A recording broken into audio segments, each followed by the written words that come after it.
बुलंदशहर में भाजपा से सिकंदराबाद विधायक लक्ष्मी राज के समर्थकों का चलती कार में स्टंट का वीडियो वायरल। कार में हूटर बजाते चलती कार की खिड़की पर बैठकर किया स्टंट। गोंडा बहराइच मार्ग पर खड़े ट्रक में अचानक से लगी आग, धुआं कर जलता रहा ट्रक। कौशाम्बी में फरियाद लेकर कलेक्ट्रेट पहुंची एक महिला ने किया हंगामा, जमीनी विवाद को लेकर शिकायत करने पहुंची थी डीएम के पास। मथुरा जंक्शन रेलवे स्टेशन पर यात्री से बदसलूकी का वीडियो आया सामने और दोनों पुलिसकर्मियों को किया गया लाइन हाजिर। यात्री को लात मारकर उठाने का वीडियो वायरल।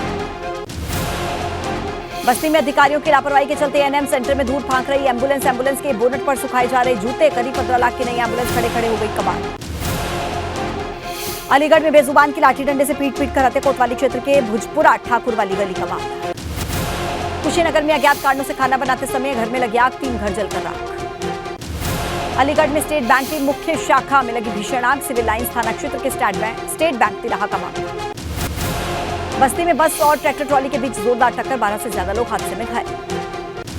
बिजनौर में तेज रफ्तार बाइक अनियंत्रित होकर बिजली के खंभे से टकराई। बाइक पर सवार पति की मौत, पत्नी गंभीर रूप से घायल। बरेली में पुलिस वैन को ट्रक ने मारी टक्कर, 5 पुलिसकर्मी घायल। फतेहपुर में नाबालिग किशोरी का अपहरण करके भाग रहे व्यक्ति को पब्लिक ने पकड़ा, 3 आरोपी मौके से फरार। कुशीनगर में योजना समिति की बैठक, 486 करोड़ 99 लाख रुपए का परिव्यय अनुमोदित किया गया। उत्तरकाशी में गंगा स्वच्छता पखवाड़ा का शुभारंभ हुआ। गंगा विचार मंच और नमामि गंगे के तत्वाधान में गंगा स्वच्छता पखवाड़ा हुआ। बागपत पुलिस पर भड़की राज्यसभा सांसद कांता करदम, 3 महीने पहले नाबालिग लड़की के अपहरण पर जताई कड़ी नाराजगी। उन्नाव में 8 ओवरलोडेड डंपर किए गए सीज। एसडीएम हसनगंज अंकित शुक्ला के नेतृत्व में की गई कार्रवाई।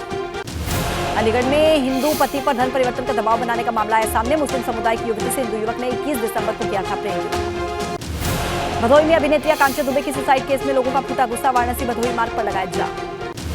कानपुर में बैंक ऑफ बड़ौदा के लॉकर से चोरी करने का खुलासा। गोदरेज कंपनी को लॉकर मेंटेनेंस का दिया गया था टेंडर। सिद्धार्थनगर में पुलिस को मिली बड़ी सफलता, 97 किलो चांदी के साथ 2 तस्कर गिरफ्तार। कौशाम्बी में एक बार फिर से सवालों के घेरे में पुलिस। पत्नी की हत्या के बाद सुसाइड करने वाले शख्स के खिलाफ दर्ज किया केस। अमरोहा में बदमाशों ने तमंचे के बल पर मेडिकल संचालक के घर पर की लूट। नौगांवा सादात क्षेत्र के गांव ढक्का का मामला। मथुरा में तहसील गोवर्धन के लेखपाल का कारनामा आया सामने। पुष्पेंद्र सिंह के अंत्येष्टि स्थल पर प्रतिमा लगाने की झूठी रिपोर्ट लगाने वाले लेखपाल के खिलाफ जांच के आदेश। इटावा में अपराधी अनीश उर्फ पासू की संपत्ति पर चला बुलडोजर। अनीश उर्फ पासू पर 47 से ज्यादा मुकदमे। बुलंदशहर में पुलिस ने किया अवैध असला फैक्ट्री का भंडाफोड़। पुलिस ने मौके से 7 बने हुए और 7 अधबने तमंचे किए बरामद। इटावा में पुलिस बदमाशों की मुठभेड़ में एक बदमाश के पांव में लगी गोली, घायल बदमाश समेत पुलिस ने 4 बदमाशों को पकड़ा। परिवहन मंत्री दयाशंकर सिंह और सुभाषपा अध्यक्ष ओपी राजभर की मुलाकात हुई। ओपी राजभर के पार्क रोड स्थित कार्यालय पर यह मुलाकात हुई। भाजपा सांसद विनोद सोनकर का प्रतापगढ़ प्रशासन और पुलिस पर बड़ा हमला। कुंडा में प्रधान की मौत के मामले पर उठाई कई सवाल। लखीमपुर खीरी में आवारा जानवरों से किसान परेशान। समस्या का समाधान न होने पर किसान ने पक्की फसल जोती। धोराहा इलाके के कफारा गांव का मामला। भगोड़े अमृतपाल का गुरुद्वारा कनेक्शन सामने आने के बाद जत्थेदार का बयान। सरदार मोहन सिंह ने कहा कि पंजाब जाने की बात कहकर सरदार जोगा सिंह लेकर गए थे मेडिकल। आगरा में थाना बमरौली कटारा क्षेत्र की बिसेरी भान चौकी का हुआ लोकार्पण। पुलिस उपायुक्त पूर्वी सुमेंद्र मीणा ने किया लोकार्पण। अमेठी में राहुल गांधी के समर्थन में कांग्रेस का मेरा घर मेरा राहुल का घर अभियान शुरू। कांग्रेस कार्यकर्ताओं ने अपने घरों पर राहुल गांधी के नाम के पोस्टर्स चिपकाए। बस्ती में नेशनल हाईवे पर जान जोखिम में डालकर लोग कर रहे हैं सफर। परिवहन विभाग की उदासीनता की वजह से हो सकता है बड़ा हादसा। बागपत में यमुना नदी के तट पर चल रहे 2 दिवसीय सांस्कृतिक कार्यक्रम और यमुना नदी पर दीपोत्सव का समापन। यूपी के सीएम योगी आदित्यनाथ ने रामनवमी की दी बधाई। ट्वीट करके लिखा, सभी के जीवन में सुख शांति समृद्धि का वास। गोरखपुर में सीएम योगी आदित्यनाथ ने लगाया जनता दरबार। गोरखनाथ मंदिर परिसर में सुनी लोगों की समस्याएं। अंबेडकर नगर में धूमधाम से मनाया गया श्रीराम का जन्मोत्सव। जन्मोत्सव के मौके पर प्रशासन ने निकाली कलश यात्रा। कानपुर पुलिस ने चर्चित बिकरू चौकी में कराया रामचरितमानस का पाठ। विधि विधान के साथ पुलिसकर्मियों ने किया रामचरितमानस का पाठ। अयोध्या में जनवरी 2024 में मकर संक्रांति को होगी राम मंदिर में मूर्ति की स्थापना। ट्रस्ट के महासचिव चंपत राय ने कहा 4 फुट 3 इंच की होगी भगवान राम की मूर्ति। अयोध्या राम मंदिर के लिए महाराष्ट्र के चंद्रपुर से आ रही है शीशम की लकड़ियां। 1.25 करोड़ की हुई है डील। रायबरेली में शासन के निर्देश के बाद सरकारी अधिकारी कर्मचारी मंदिरों में करते दिखे पूजा पाठ। मंदिरों में स्थापित रामचरितमानस का पाठ भी अधिकारियों ने किया। श्रावस्ती में रामनवमी पर श्रद्धालुओं ने किया कन्या पूजन। सुख समृद्धि की कामना की। जिले के प्रमुख मंदिरों में हवन यज्ञ हुआ। फर्रुखाबाद जेल में सजा, माता रानी का दरबार, ढोल नगाड़ों पर जमकर थिरके कैदी। वाराणसी में रामनवमी के मौके पर हनुमान जी की झांकी के साथ भव्य ध्वजा यात्रा निकाली गई। 23 साल से लगातार निकाली जा रही है ध्वजा यात्रा। उत्तरकाशी में रामनवमी के मौके पर नागनी देवी मंदिर में भक्तों की कतार, जिला मुख्यालय से 18 किलोमीटर दूर है ये। बरेली में श्री रामनवमी के अवसर पर मंदिरों में धूम, मां के जयकारों से गूंज उठे मंदिर परिसर। संगम नगरी प्रयागराज में श्रद्धा पूर्वक मनाई जा रही है रामनवमी। राम मंदिरों और देवी मंदिरों में भक्तों की उमड़ी। अलीगढ़ में रूबी आसिफ खान ने किया कन्याओं का पूजन। रूबी ने पूरे नवरात्र रखा था व्रत, साथ ही रोजे भी रख गई। वाराणसी में स्वामी अभिषेक ब्रह्मचारी ने किया महानवमी के अवसर पर विशेष पूजन। केदार घाट स्थित श्री करपात्री धाम में कन्याओं का पूजन किया। बिजनौर में बाढ़ राहत दल के 6 जवानों ने गंगा नदी में निकाली गंगा नौका यात्रा। रंग बिरंगी 7 नावों पर सवार होकर तिरंगे झंडे के साथ निकाली गई यात्रा।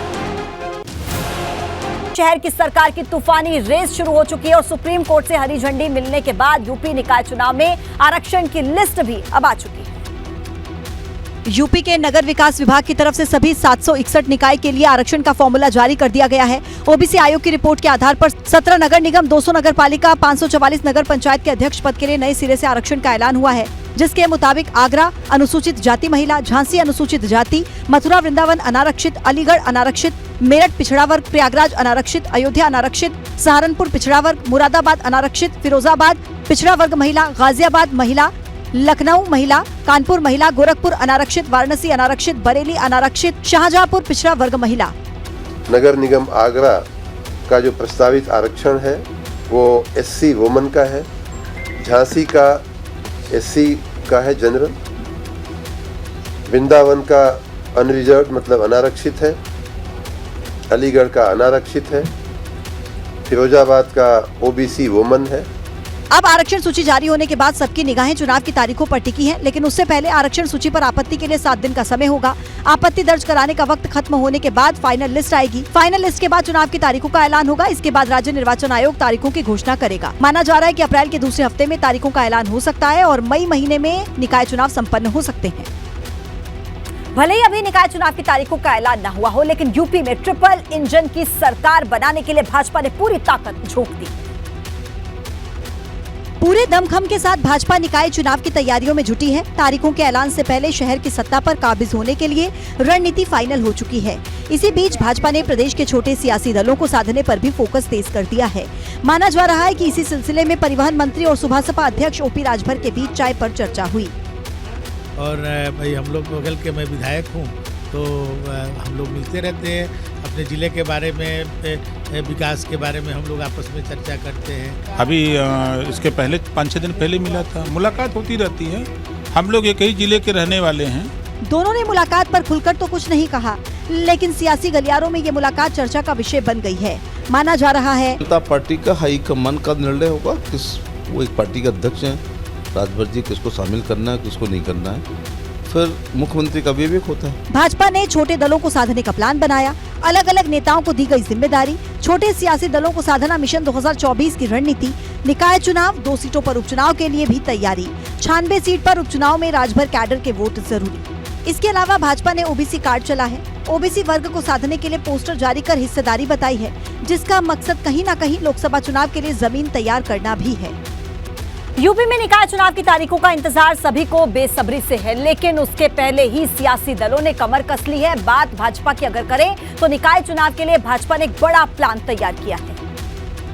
दरअसल भाजपा की कोशिश है कि 2024 में मिशन 80 से पहले निकाय चुनाव में ज्यादा से ज्यादा सीटें जीतकर 2024 के लिए बड़ा संदेश खड़ा किया जाए। इसी के मद्देनजर पार्टी के प्रदेश अध्यक्ष भूपेंद्र चौधरी और महामंत्री संगठन धर्मपाल सिंह ने सभी 7 मोर्चों के अध्यक्षों के साथ बैठक की। इसमें बीजेपी के पिछड़ा मोर्चा को महत्वपूर्ण जिम्मेदारी सौंपी गई है। लेकिन सत्ताधारी बीजेपी निकाय चुनाव को लेकर लगातार अपनी रणनीति तैयार कर रही है। अब बीजेपी ने अपना फोकस जो ओबीसी समाज है उस पर कर दिया है। बीजेपी का पिछड़ा मोर्चा अब 6 अप्रैल को एक खास अभियान की शुरुआत करने जा रहा है, जिसे नाम दिया गया है गांव गांव चलो घर घर चलो अभियान। 6 अप्रैल पार्टी का स्थापना दिवस होता है और उस दिन प्रधानमंत्री नरेंद्र मोदी पार्टी के सभी कार्यकर्ताओं को संबोधित करेंगे और फिर शाम को इस अभियान को लॉन्च किया जाएगा। इसी दिन हम शायद शाम को उत्तर प्रदेश के सभी 6 क्षेत्रों में ओबीसी मोर्चे की तरफ से गांव गांव चलो घर घर चलो अभियान की लॉन्चिंग करेंगे। हालांकि भाजपा पूरे देश में ये अभियान शुरू करेगी जो 14 अप्रैल डॉक्टर भीमराव अंबेडकर की जयंती तक चलेगा। अभियान के जरिए 15,000 गाँव तक जाकर केंद्र और राज्य सरकार की उपलब्धियों को बताया जाएगा। रामपुर की स्वार विधानसभा सीट पर उपचुनाव को लेकर सभी राजनीतिक दलों ने अपनी अपनी तैयारियां शुरू कर दी हैं। सपा नेता अब्दुल्ला आजम को कोर्ट से सजा होने के बाद ये सीट खाली हुई है। 10 मई को स्वार विधानसभा सीट पर उपचुनाव होना है, लेकिन इस सीट पर सपा का कैंडिडेट कौन होगा, इसे लेकर रस्साकशी बढ़ गई है। आजम खान के खिलाफ ही बगावत देखने को मिल रही है। इसी बार विधानसभा उपचुनाव में आजम खान ने आसिम राजा को फिर से प्रत्याशी बनाया और समाजवादी पार्टी चुनाव हार गई। इसके बाद अब समाजवादी पार्टी में बगावत आजम खान के खिलाफ शुरू हो गई है। दरअसल आजम खान ने लोकसभा उपचुनाव और विधानसभा उपचुनाव में अपनी पसंद के प्रत्याशी आसिम राजा को पार्टी की तरफ से चुनावी मैदान में खड़ा किया, लेकिन दोनों बार सपा चुनाव हार गई और इसीलिए पार्टी में मांग उठने लगी है कि स्वार विधानसभा सीट पर आजम खान की पसंद के प्रत्याशी को टिकट न दिया जाए। तो मांग की राष्ट्रीय अध्यक्ष से कि जनता का आदमी लाए, जनता के बीच का आदमी लाए, राष्ट्रीय अध्यक्ष जी अपनी पसंद का आदमी लेकर आए। यदि फिर आजम खान साहब पर छोड़ा पार्टी का प्रत्याशी तो फिर पार्टी की हार होगी पूरी तरह से। माना जाता है कि रामपुर में आजम खान जिसे चाहते हैं वही प्रत्याशी घोषित होता है। ऐसे में आजम खान के सामने इस बार चुनौती अपने बेटे अब्दुल्ला आजम की विधानसभा सीट को बचाने की है, क्योंकि आजम खान या अब्दुल्ला आजम खुद चुनाव नहीं लड़ सकते हैं। ऐसे में सवाल ये है कि क्या आजम खान अपने परिवार के किसी को चुनावी मैदान में खड़ा करेंगे या एक बार फिर से वो आसिम राजा पर ही भरोसा जताएंगे। गाजीपुर में विधायक ने भ्रष्ट सिस्टम की पोल खोल दी और मुख्यमंत्री के निर्देशों का मजाक उड़ाने वाले अधिकारियों पर सवाल खड़े कर दिए। सुभासपा विधायक ने न सिर्फ पीडब्ल्यूडी विभाग के कारनामे की पोल खोल दी, क्योंकि 5 दिन पहले बनकर तैयार हुई सड़क की हालत तस्वीरें बयां कर रही हैं। जब विधायक ने मौके पर जाकर देखा तो 5 दिन पहले बनकर तैयार हुई 4.5 किलोमीटर लंबी इस सड़क की गुणवत्ता ने उनका पारा 7वें आसमान पर पहुँचा दिया। ये रोड है, ये रोड है, ये रोड है, कहाँ गया? ये रोड बनाए हो, ये रोड बनाए हो, मजाक बना रखे हो। ये रोड है, ये रोड है, ये रोड है, ये रोड है, रोड बना रखे हो। ये ठेकेदार तुम ही हो ना? है? तो इसी तरह काम होता है, यही काम होता है। ये काम ऐसा गाड़ी का चलेगी, गाड़ी चलेगी इस पर। दरअसल पीडब्ल्यूडी विभाग ने यूसुफपुर संपर्क मार्ग पर यह निर्माण करवाया था, जिसकी खराब गुणवत्ता को लेकर ग्रामीणों ने विधायक से शिकायत की, जिसके बाद विधायक ने मौके पर जाकर देखा तो जीरो टॉलरेंस की नीति पर सवाल खड़े कर दिए। घटिया निर्माण को लेकर विधायक ने प्रशासन पर सवाल खड़े किए और मामले की शिकायत करने की बात कही है।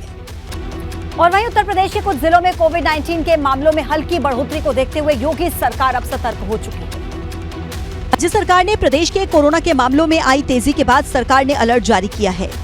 सरकार की ओर से प्रभावित जिलों में तत्काल आवश्यक कार्रवाई के निर्देश दिए गए हैं। साथ ही सभी फ्रंटलाइन वर्कर्स और अस्पतालों को भी सतर्क रहने को कहा है। यूपी सरकार ने कोरोना के सभी सैंपल्स की जीनोम सीक्वेंसिंग कराने के निर्देश दिए हैं। कोविड-19 टेस्टिंग के सैंपल्स को जीनोम सीक्वेंसिंग के लिए KGMU भेजा जाएगा। बीते 24 घंटे में कोरोना के 76 नए मामले सामने आए हैं।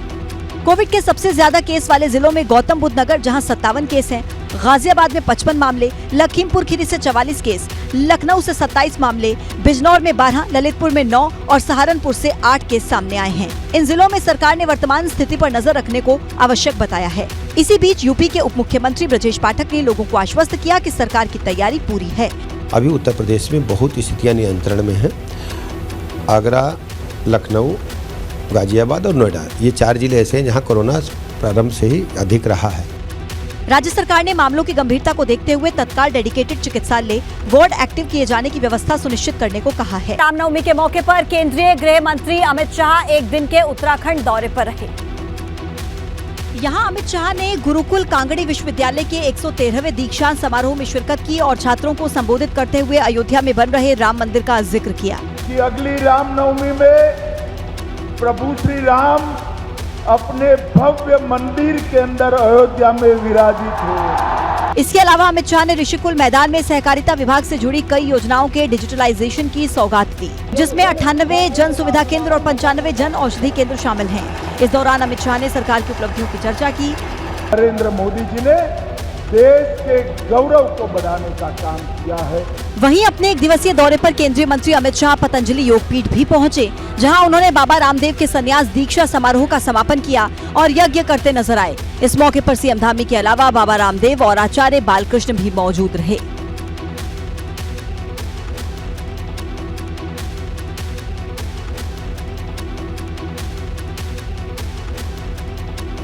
उत्तराखंड में लोगों को महंगाई का एक और झटका लगा है। पहली बार बिजली के दामों में काफी बड़ा इजाफा हुआ है और अब उत्तराखंड में बिजली महंगी हो गई है। मौजूद टैरिफ से बिजली के दामों में 13% से ज्यादा की बढ़ोतरी हुई और बिजली की नई दरों में सबसे ज्यादा आम जनता की जेब पर बोझ बढ़ने वाला है।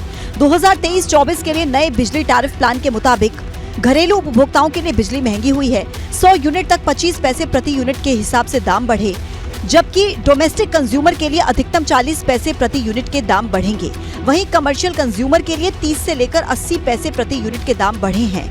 इसके अलावा इंडस्ट्रियल एरिया में भी 65 पैसे प्रति यूनिट तक बिजली के दामों में इजाफा हुआ है, जबकि रेलवे के काम में इस्तेमाल होने वाली बिजली के दामों में बम्पर इजाफा हुआ है। करीब 9.68% तक बिजली महंगी हुई है। 5% रिबेट का होता है, जो होता है आपकी रेट का और करीब टिकट जो होगा तो 2 रुपये 30 पैसे प्रपोज किया है, तो 5% रिबेट से 11% बढ़ेगा, जो 2 रुपये 19 पैसे जो आपके रेट में 2 रुपये 20 पैसे वो दे रहे हैं, उससे भी 1% कम पड़ जाएगा। बिजली की दरों में ये बढ़ोतरी 1 अप्रैल से लागू होगी। हालांकि नए टैरिफ प्लान में मछली पालकों को कमर्शियल की जगह एग्रीकल्चर स्लैब में रखने से राहत दी है। साथ ही ऑनलाइन या बिजली जनरेट होने के 10 दिनों में भुगतान करने वालों को भी राहत का प्लान है।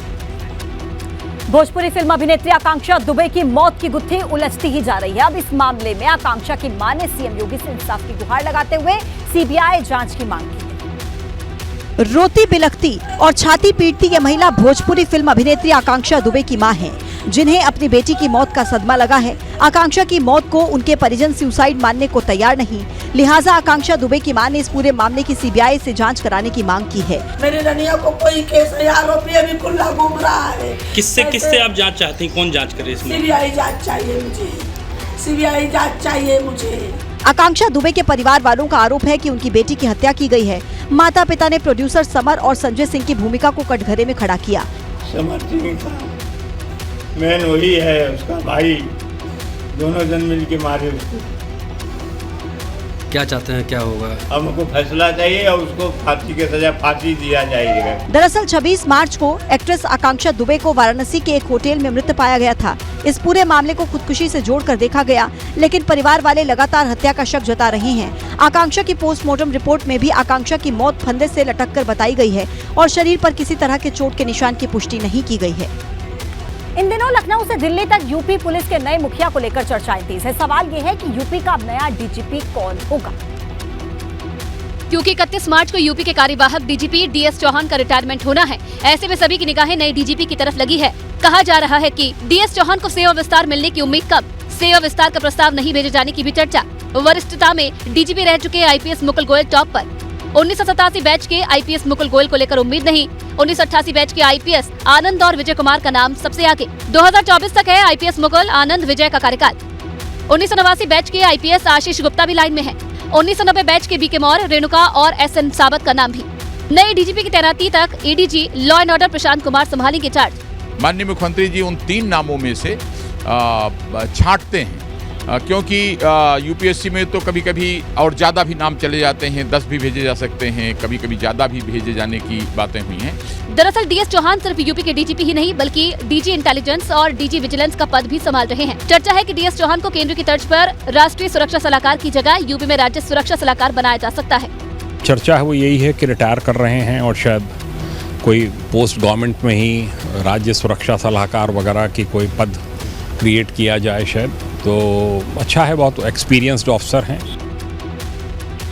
माफिया अतीक अहमद को सजा होने के बाद राजूपाल की पत्नी पूजा के भाई पर हमले की बात सामने आई है। अब इस मामले में एक बड़ा अपडेट भी हमारे पास है।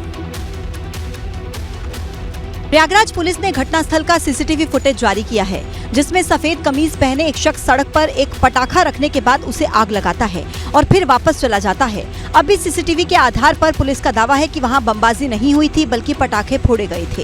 इसमें ये तथ्य आए हैं कि 2 लड़के थे, उन्होंने वहाँ चौराहे पे पटाखे वो छुड़ा रहे थे और वो पटाखे छुड़ा के उसी का जो ये आवाज़ जो धमाके हुई थी वो उसी पटाखे से हुई थी। दरअसल धूमनगंज पुलिस ने सपा विधायक पूजा पाल के भाई राहुल की शिकायत पर ये जांच की थी और घटनास्थल पर तहकीकात करने के बाद सीसीटीवी जारी करके हमले के आरोपों को नकारा है। आपको बता दें कि राजूपाल की पत्नी और सपा विधायक पूजा पाल ने आरोप लगाया था कि अतीक को सजा होने के बाद उनके भाई राहुल पाल की गाड़ी पर हत्या की नियत से बमबाजी की गई थी और साजिश की आशंका जताते हुए इनका इशारा साफ तौर पर अतीक गैंग की तरफ था। दरअसल 25 जनवरी 2005 को पूजा के पति राजूपाल की विधायक रहते हुए हत्या कर दी थी। उसी केस में अतीक और उसका भाई अशरफ आरोपी है। वहीं राजूपाल हत्याकांड के अहम गवाह उमेश पाल का भी 24 फरवरी को सरेआम मर्डर हुआ और उमेश पाल अपहरण केस में अतीक समेत 3 दोषियों को उम्र कैद होने पर पूजा पाल ने साजिश की आशंका जताई थी। रामनवमी पर राम की नगरी अयोध्या में उत्साह देखने लायक था। तकरीबन 25 लाख लोगों ने रामलला के दर्शन किए। प्रभु राम की नगरी में आस्था का ज्वार है। अयोध्या की गलियां श्री राम भक्तों से पटी पड़ी हैं। लाखों की भीड़ है और सभी के मुख मंडल पर बस एक ही नाम है, जय श्री राम। अयोध्या में प्रभु राम के जन्मोत्सव के गवाह बने लाखों श्रद्धालु। रामनवमी पर 25 लाख से ज्यादा लोग रामलला के दर्शन कर चुके हैं। लाखों की संख्या में देश भर से बल्कि विदेशों तक से जो श्रद्धालु हैं, राम भक्त हैं, वो इस समय रामनगरी अयोध्या पहुंचे हैं। चैत्र रामनवमी पर लाखों श्रद्धालुओं ने सरयू में आस्था की डुबकी लगाई। मान्यता है आज ही के दिन राम जन्म के समय समस्त देवी देवता अयोध्या में मौजूद रहते हैं। यही कारण है कि चैत्र रामनवमी पर सरयू स्नान का बड़ा महत्व है, इसलिए दूर दराज से लाखों श्रद्धालु अयोध्या पहुंचते हैं। वेद और पुराण कहते हैं आज के दिन जो भी मानव शरीरधारी या कोई भी जीवधारी आकर के सरयू मैया में स्नान कर लेता है, उसका पुनर्जन्म नहीं होता, उसका मोक्ष हो जाता है। योगी सरकार ने अयोध्या के हवाई दर्शन की भी व्यवस्था की है। 29 मार्च से शुरू ये दर्शन सुविधा अगले 15 दिनों तक लोगों को मिलेगी। हेलीकॉप्टर सेवा 2024 में रामलला के भव्य मंदिर में विराजमान होने के पहले का रिहर्सल भी माना जा रहा है। आपको बता दें कि अस्थायी मंदिर में ये आखिरी रामनवमी है। अगले साल यानी 2024 की रामनवमी से पहले रामलला नए भव्य मंदिर में विराजमान हो जाएंगे। गोरखपुर में चैत्र नवरात्रि की 9वीं तिथि पर सीएम योगी ने गोरखनाथ मंदिर में कन्या पूजन किया। 9वीं पूजन की शुरुआत सीएम ने सुबह मां भगवती के 9वें स्वरूप सिद्धिदात्री की आराधना से की। इसके बाद कन्या पूजन का पारंपरिक अनुष्ठान हुआ। सीएम हर साल नवरात्रि में 9 दिन का व्रत रखने के अलावा गोरखनाथ मंदिर में अनुष्ठान करते हैं। सीएम ने देवी की 9 रूपी कन्याओं और बटुक भैरव का पहले थार में पांव पखारे और विधि विधान से उनकी पूजा की। इस दौरान गोरक्षनाथ मंदिर में 101 से ज्यादा कन्याओं और 20 बच्चे बटुक भैरव के रूप में शामिल रहे। पूजा के क्रम में ही मुख्यमंत्री कन्याओं को अपने हाथों से भोजन भी कराते नजर आए। पूरी बाटी है, आरती की है, चुनरी उड़ाए है, फिर उठ के नहाकर पूजा की है। सीएम योगी आदित्यनाथ ने सभी प्रदेशवासियों को वासंतिक नवरात्र की महानवमी और प्रभु श्री राम के जन्मोत्सव श्री राम नवमी की शुभकामनाएं दी। और मर्यादा पुरुषोत्तम भगवान श्री राम से ही प्रार्थना करता हूं कि पूरे प्रदेश वासियों के जीवन में सुख में समृद्धि में बने, इसकी प्रार्थना करते हुए अपनी शुभकामनाएं पूरे प्रदेश वासियों के प्रति व्यक्त करता हूं। कन्या पूजन के कार्यक्रम के बाद सीएम गोरखनाथ मंदिर परिसर में प्रभु श्री राम के जन्मोत्सव में शामिल हुए, जहां उन्होंने पालने में रखे श्री राम के बाल छवि का विधि विधान से पूजन करने के बाद आरती उतारी और पालने में प्रभु के बाल रूप को झूला भी झुलाया। रामनवमी के पावन पर्व पर शिव की नगरी काशी में आस्था के कई रंग देखने को मिले। एक तरफ तो मंदिरों में अखंड रामायण पाठ हुआ, तो दूसरी तरफ सामाजिक सौहार्द की तस्वीर सामने। दरअसल यूपी सरकार की ओर से अखंड रामायण के पाठ का आयोजन पूरे प्रदेश के जिलों में कराने का ऐलान पहले ही किया गया था, जिसके तहत वाराणसी जिला प्रशासन ने काशी विश्वनाथ मंदिर से प्रांगण में अखंड रामायण पाठ का आयोजन कराया। सरकार के इस आयोजन से श्रद्धालु बेहद खुश नजर आए। जो राज्य सरकार द्वारा जो व्यवस्था की गई है, ये अद्भुत है। निश्चित रूप से यह हमारे सनातन धर्म को बढ़ाने के लिए बहुत ही उन्नयन साबित होगा। इधर रामनवमी पर वाराणसी में गंगा जमुनी संस्कृति भी देखने को मिली। काले रंग के बुर्के और भगवा दुपट्टा में मुस्लिम महिलाओं ने भगवान राम की आरती उतारी। काशी की ये परंपरा 17 साल से चली आ रही है। हिंदू मुस्लिम बहनें मिलकर के, हर समाज हर वर्ग की महिलाएं मिलकर के भगवान श्री राम की आरती कर रही हैं और पूरी दुनिया को संदेश दे रही हैं कि आज पूरी दुनिया में धर्म, हिंसा, नफरत, वैमनस्य, आतंक बढ़ रहा है। रामनवमी के दिन मथुरा सांसद हेमा मालिनी ने भी माता की आरती की। मथुरा से सांसद बनने के बाद हेमा मालिनी अक्सर भक्ति में रंगी हुई देखी जाती हैं।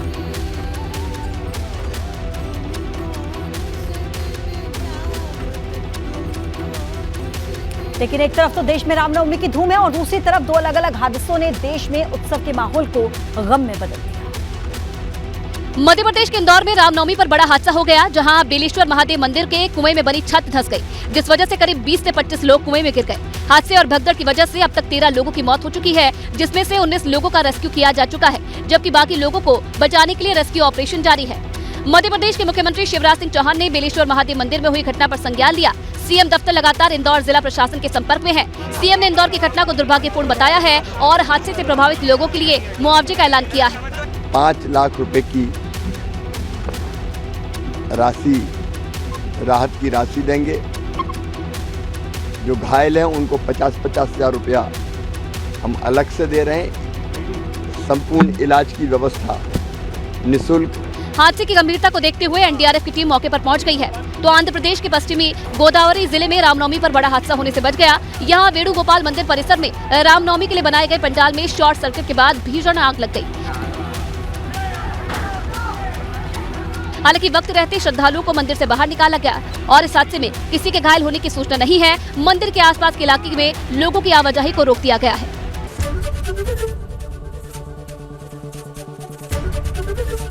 एबीपी गंगा, खबर आपकी, जुबान आपकी।